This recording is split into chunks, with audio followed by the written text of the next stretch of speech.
Magandang umaga, magandang hapon, magandang tanghali, magandang gabi, magandang araw sa inyo lahat. Muli tayo ay magdo-DoorDash.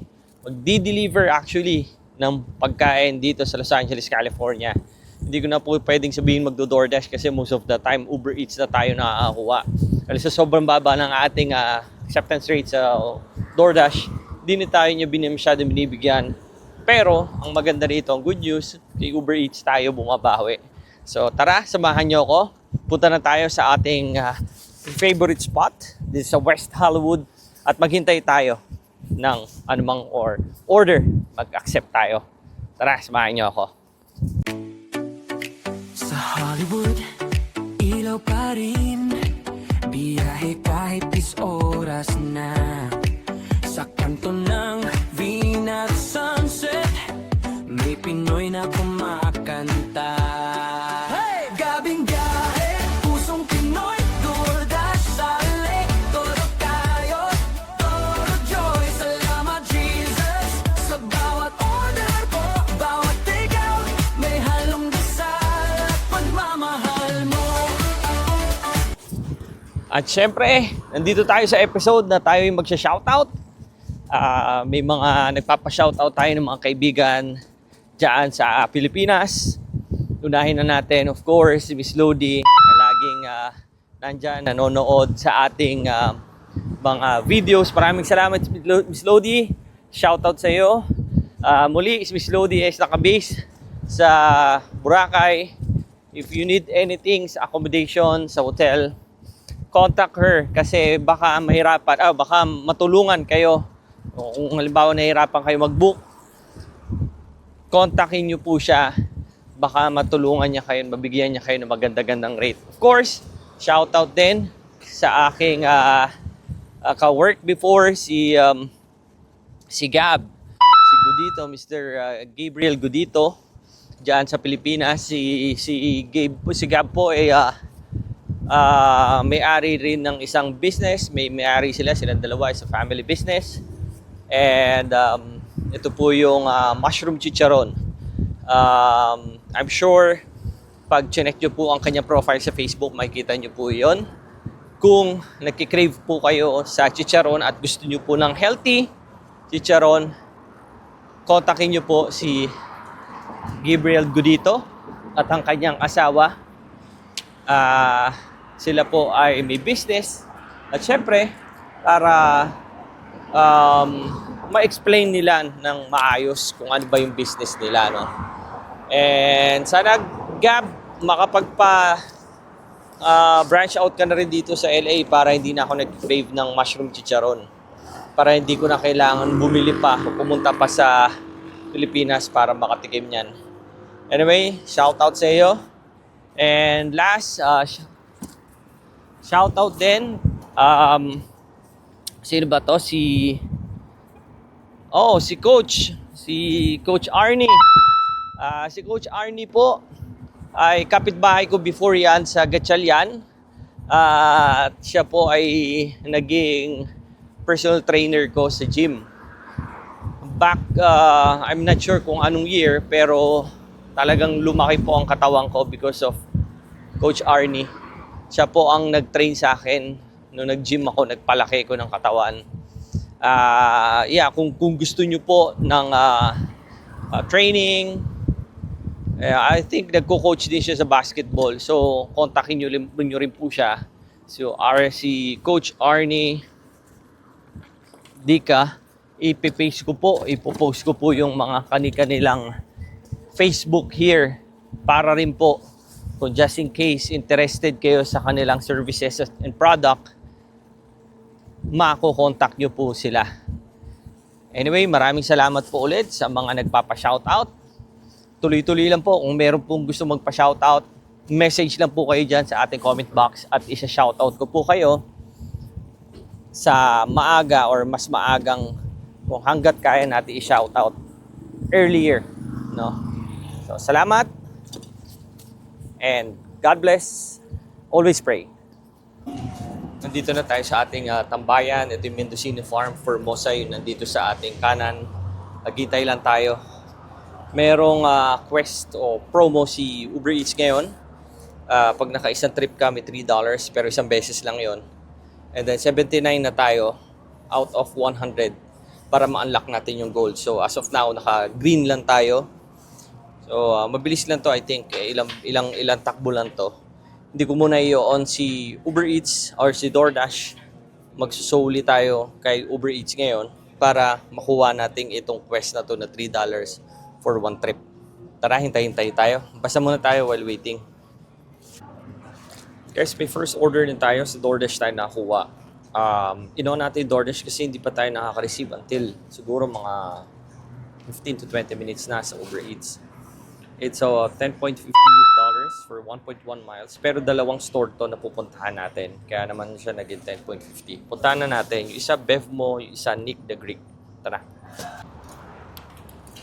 Guys, nandito na tayo sa isang store, unang store. Yung Bevmo. Actually, itong Bevmo is parang grocery ito eh. Parang pipick upin mo dito yung mga pinamili ng customer. Sana konti lang or kung malaki, okay lang naman siguro, kakasya naman dito. What I'm saying, sana hindi ganun kabigat. Yung mga tubig, yung mga ganun. Check natin kung ready na. Nakapag-pick up na ako dito before pero isang beses pa lang.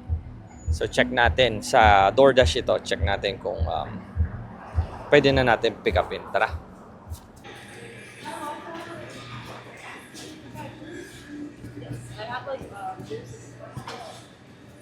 Hi, I'm good, thank you. Yeah, I'm going to pick up something for Uber Eats or DoorDash. Oh, Uber yes, Eats. yeah. Under the green sign, they have all the pickup orders. Right All right. Like where that gentleman just walked in, he'll be able to help you out. Thank you, appreciate it.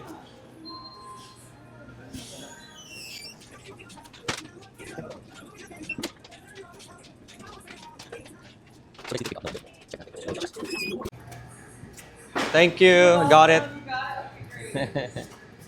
And you can also park back there too if you ever Oh, have really? a big order in the future. Yeah. Okay. That little street in the back is called. Yeah, the that is where I'm going actually, Oh, nice, using that okay. street. Yeah, Okay, just if you ever have to come back and do a big order, you Good to definitely know. just park back there. good to know. Yeah. Thank you, appreciate it. Have a good night. Thanks.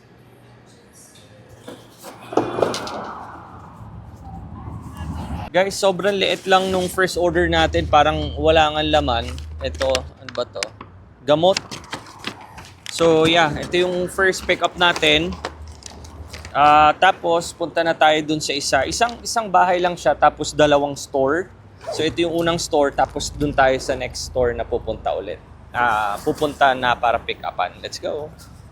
Sobrang bilis lang nung unang pick up natin, as in pagpunta natin doon, tinanong lang natin, sinabi lang natin mag-pick up tayo, may nag-assist pa nga sa atin na sobrang bait na employee, tapos yun, na-pick up na natin. Pupunta na tayo dito sa Nick the Greek. First time ko mag-pick up dito. Sana maging okay. Sana ma-pick up natin na maayos at deliver natin na maayos. Tara, samahan niyo ako.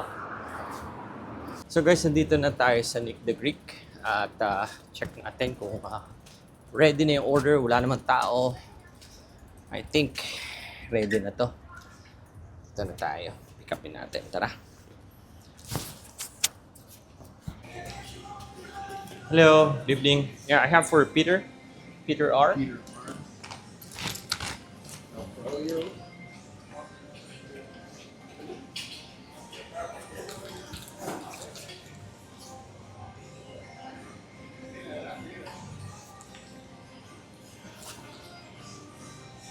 So, hindi piniprepare nila yung drinks yata. Yung lang hindi nila piniprepare kasi siguro baka matunaw or something.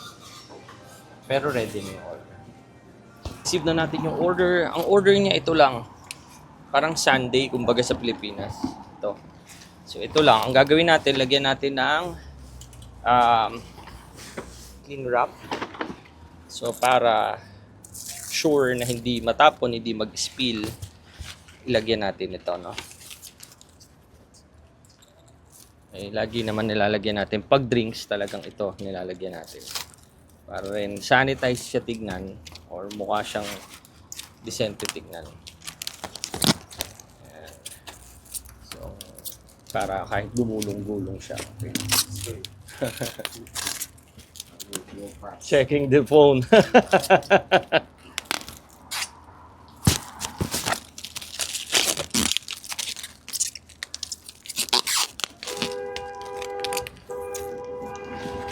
lagay na rin natin dito yung kanyang spoon.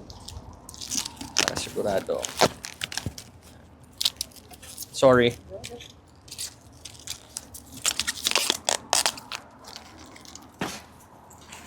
Yeah, there you go. Tapos, tsaka natin siya ilagay dito. So, safe na safe siya. Kahit gumulong-gulong to dito sa loob, di ba? Though, hindi naman natin siya pagugulungin kasi ilagay natin siya sa pinaka-corner. Plus, gaganon natin siya dito. Sabit natin, kumbaga. Sorry!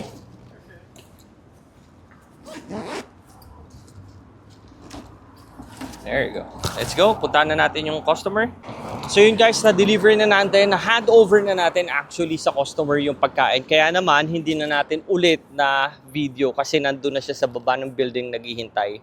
So parehas, dalawang item yung binigay natin sa kanya. That is $10.55 for 1.1 miles. So hintay-hintay tayo, balik tayo sa Mendocino Farm. At inona natin si Uber Eats. Baka sakaling meron tayong ma-receive, meron promo ng Uber Eats. $3 per trip. Tara! Guys, nakabalik na tayo sa ating tambayan. Nandito na tayo sa Mendocino Farms and Formosa. Ang oras is 8:34. Nakakadalawa pa lang tayo. Parehas sa DoorDash, it's $10.55 for 1.1 miles. So maghintay-hintay tayo dito. Check natin kung meron pa tayong receive. Tara! So order tayo. Pangatlong order natin to sa DoorDash ulit. Medyo mababa, $3 for 6.6 miles. Puntahan na natin. Dito lang yung crumble, malapit-lapit lang. Tara. Again, medyo mababa itong order na to, pero dahil nagpapalakas tayo kay DoorDash at wala rin naman tayong nare-receive na order kay Uber Eats, why not, di ba? Though meron promo si Uber Eats na $3 per trip, yata yun.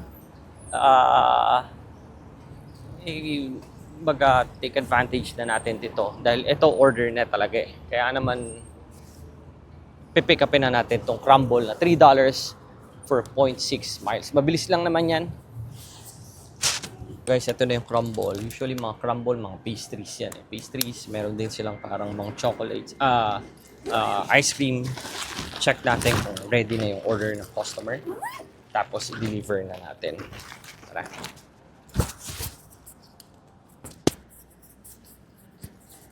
Appreciate it. Welcome.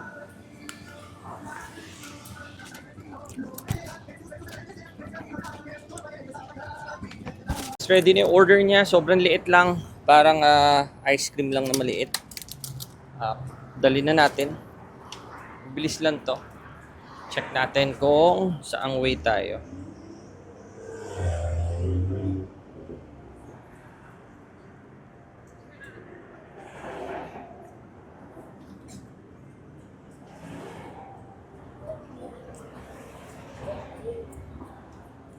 Sorry.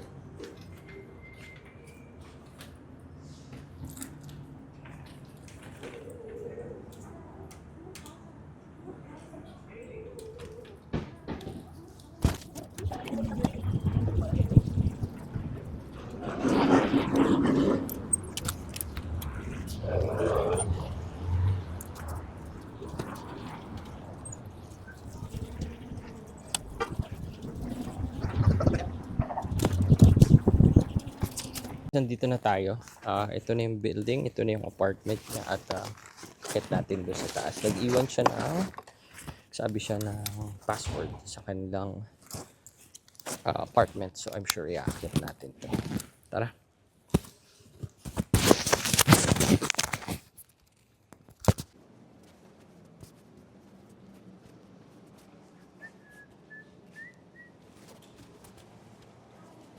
Oh yeah.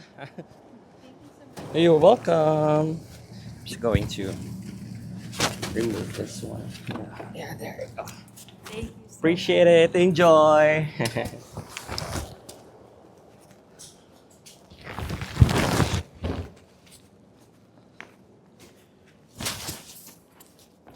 Bigay na natin yung order ni customer at balik tayo doon sa ating tambayan.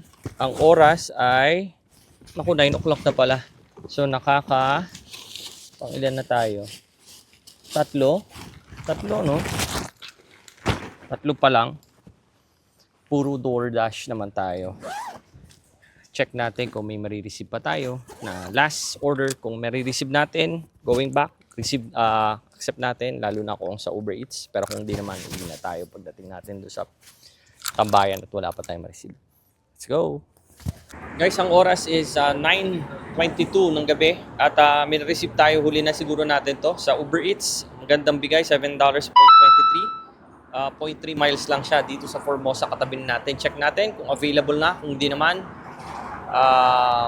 pick upin natin, wait natin. Tapos after this, uwi na tayo. Let's go! Punta na tayo sa customer. Ang tagal! Siguro 20 minutes tayong naghintay doon. Pero inisip ko, dahil nga ito naman na yung last natin, delivery. Magte 10 o'clock na, it's 21:51 na. 9:51 na ng gabi. So inisip ko, last naman na ng order natin to. At yun nga, sabi ko nga, okay din naman na. Thank you. Okay din naman na maghintay-hintay kasi may bayad pa rin naman yan. You can go ahead. Thank you. May bayad pa rin naman. So sabi ko, hintay ko na lang. Okay lang yon. Minsan lang naman tayo maghintay ng matagal.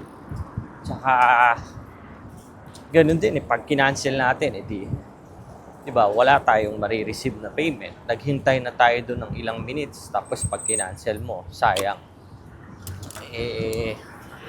Kung last naman na na-order mo to, why not? So, yeah, dito na tayo, 1 minute away, 500 feet.